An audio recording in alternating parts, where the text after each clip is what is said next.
I think at him saying either that or I can okay, take it, just and you one. said I said no, and I put it in front of you. Be that. Or If I have I one, say no will and you move it back. If I have one, If I shut up. have one drink, could we move on? Yes. And he takes it. Takes a drink. Now, do we cheers before that? That'd be If good. we have one drink, okay, here. So please, and roll sound. And boom up. Boom up. Boom up.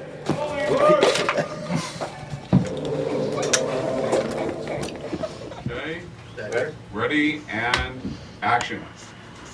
Honey, I hate it when we fight. Good morning, Mr. Told Stark. you I'm not mad. I'm I just said I indifferent. was sorry. Thanks. I don't want to hear you. What more You do you don't need than an respect apology? yourself. And Oh, definitely boy. know you don't respect me. John recognizes that the script is a skeleton. The comic book is a skeleton.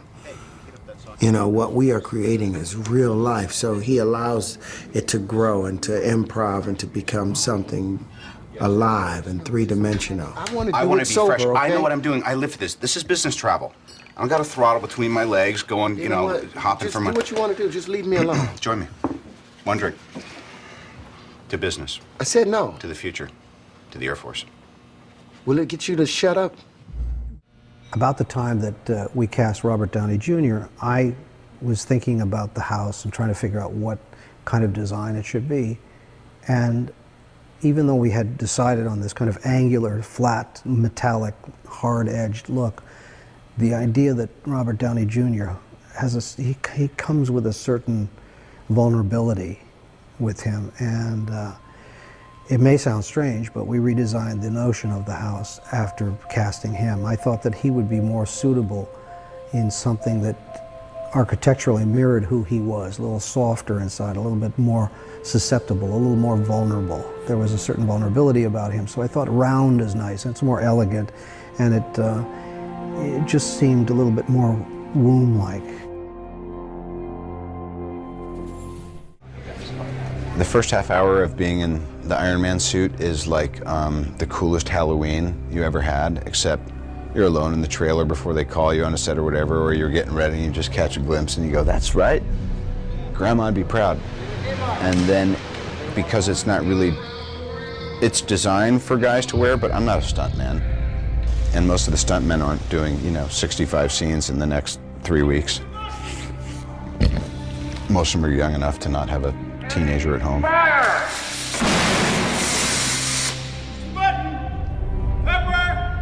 It was tough, and as we went further and further along, I realized I could wear the suit all the time, but I can't wear the suit all the time and be an effective actor. I'm sorry, did that interrupt your flow? I guess this is a draw. In the last couple of weeks of shooting, I was like, you know what? I made it this far. I need to sleep. I want to eat pasta. I don't care if I'm puffy tomorrow. Don't put me in a t-shirt, kiss my ass. I did all that stuff because then the job is you drop the saddlebags and you charge out of Dodge City, because you want to get out without getting your ass bit by a rattlesnake. Now it's time for both of us to go. That's the law of nature, Tony!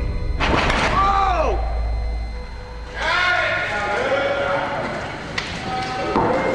Ladies and gentlemen, on to Las Vegas. That is a wrap. Thank you, everybody.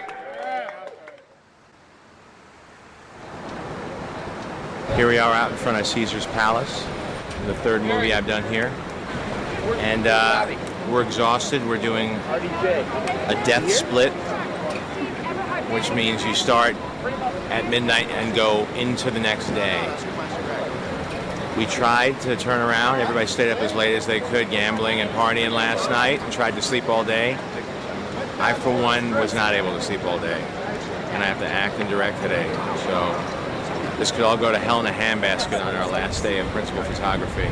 But here we are. This is the big finish line. We always knew that if we got here, we'd be in good shape. So it's a bit of a celebration. It's going to be a fun scene. We're going to start outside, then go inside, and here he is, Tony Starks.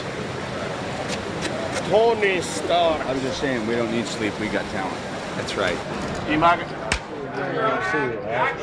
Work it, work it, work it! I'm just so proud of everybody and satisfied and the whole deal. I mean, in my psyche right now, it's that thing of like someone was saying the last day of high school and, you kind of just can't wait to throw your hat up, but then you're like, what am I going to do with the rest of my life? And I just remember last, October, November, and meeting John regarding this, and then screen testing, and then pre-production. To me, like, most of us were burnt by the time pre-production was done, because we prepped ourselves into a tizzy.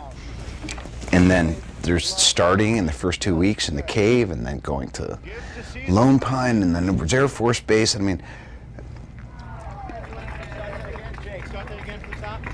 it's the problematic thing of looking at a schedule, or looking at what anyone looking at what their life is for the next 3 months. It's like, this can't be done. Thank you, everybody. That is a wrap.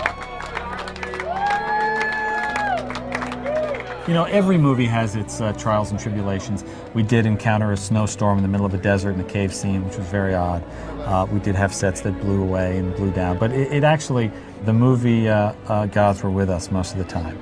And while it was always daunting, it went fairly smoothly, which was great for our first production, very important for our first production. Ladies and gentlemen, John Favreau, director of Iron Man. That's a testament to John, to the crew that we put together, and for the cast, who were always game, who could always maneuver through whatever circumstances were thrown at them. And, we did. We came in on time and under budget.